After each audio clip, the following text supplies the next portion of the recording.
தற்போது கிடைத்துள்ள அண்மை செய்தி. நெல்லை காங்கிரஸ் தலைவர் ஜெயக்குமார் மர்ம மரணம் தொடர்பாக எம்எல்ஏ ரூபி மனோகரனுக்கு போலீசார் சம்மன் அனுப்பியுள்ளனர். ரூபி மனோகரன் தனக்கு 78 லட்சம் வழங்க வேண்டும் என மறைந்த ஜெயக்குமார் தனது வாக்குமூலத்தில் தெரிவித்திருந்தார். இது தொடர்பாக தற்போது ரூபி மனோகரனுக்கு போலீசார் சம்மன் அனுப்பியுள்ளனர். கூடுதல் விவரங்களோடு நமது செய்தியாளர் ராஜா இணைகிறார். வணக்கம் ராஜா, மேலும் விவரம். வணக்கம். நெல்லை கிழக்கு மாவட்ட காங்கிரஸ் ஜெயக்குமார் கடந்த 2ஆம் தேதி எரிந்த நிலையில் பிணமாக மீட்கப்பட்டார்.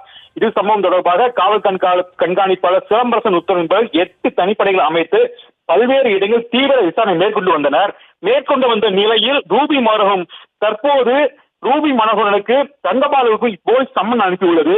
தொடர்ந்து ரூபி மனோகரன் தனக்கு ரூபாய் 78 லட்சம் வழங்க வேண்டும் என ஜெயக்குமார் மர வாக்குமூலம் தற்போது எழுதியிருந்தார். அவரது கடிதத்தில் 78 லட்சத்தை கேட்டதால் கொலை மிரட்டல் விட்டதாகவும் ரூபி மனோகரன் மீது புகார் தெரிவித்திருந்தார். ஜெயக்குமார் மரண வாக்குமூல கடித அடிப்படையில் ரூபி மனோகரனுக்கு சம்மன் அளிக்கப்பட்டிருக்கிறது. அது மட்டுமல்லாமல் KP தங்கபாலுக்கும் சம்மன் அனுப்பியிருக்கிறது. தமிழ்நாடு காங்கிரஸ் கமிட்டி முன்னாள் தலைவர் KV தங்கபாலுக்கும் ஒவ்வொரு போலீசார் சம்மன் அனுப்பியிருக்கிறது. நெல்லை காங்கிரஸ் தலைவர் ஜெயக்குமார் மரண வழக்கில் KP தங்கபாலுக்கும் சம்மன் உட்பட 16 பேருக்கு சம்மன் அனுப்பியிருக்கிறது. ஒவ்வொரு காவல் நிலையத்தில் இருந்து 16 பேருக்கும் தற்சமயம் சம்மன் அனுப்பப்பட்டிருக்கிறது. தொடர்ந்து விசாரணையாக நடத்திக் கொண்டிருக்கிறார்கள். ஒவ்வொரு போலீசார் சிலம்பரசன் காவல் கண்காணிப்பால் அந்த இடத்தில் தொடர்ந்து ஆய்வினை மேற்கொண்டிருக்கிறார்.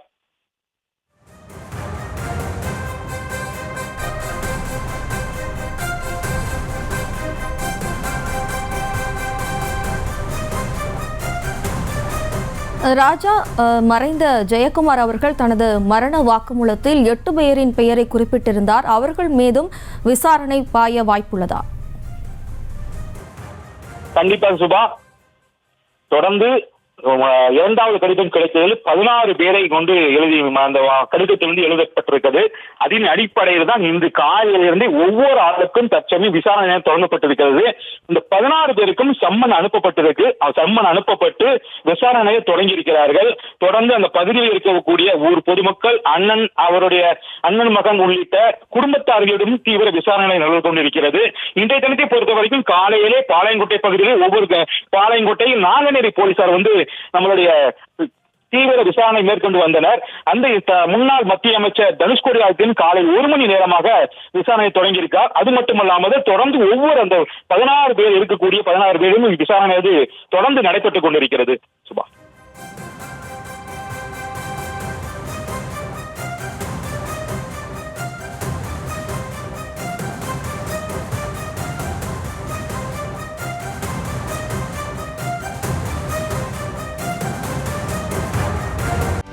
செய்திகளை உடனுக்குடனும் துல்லியமாகவும் தெரிந்து கொள்ள சப்ஸ்கிரைப் பண்ணுங்க.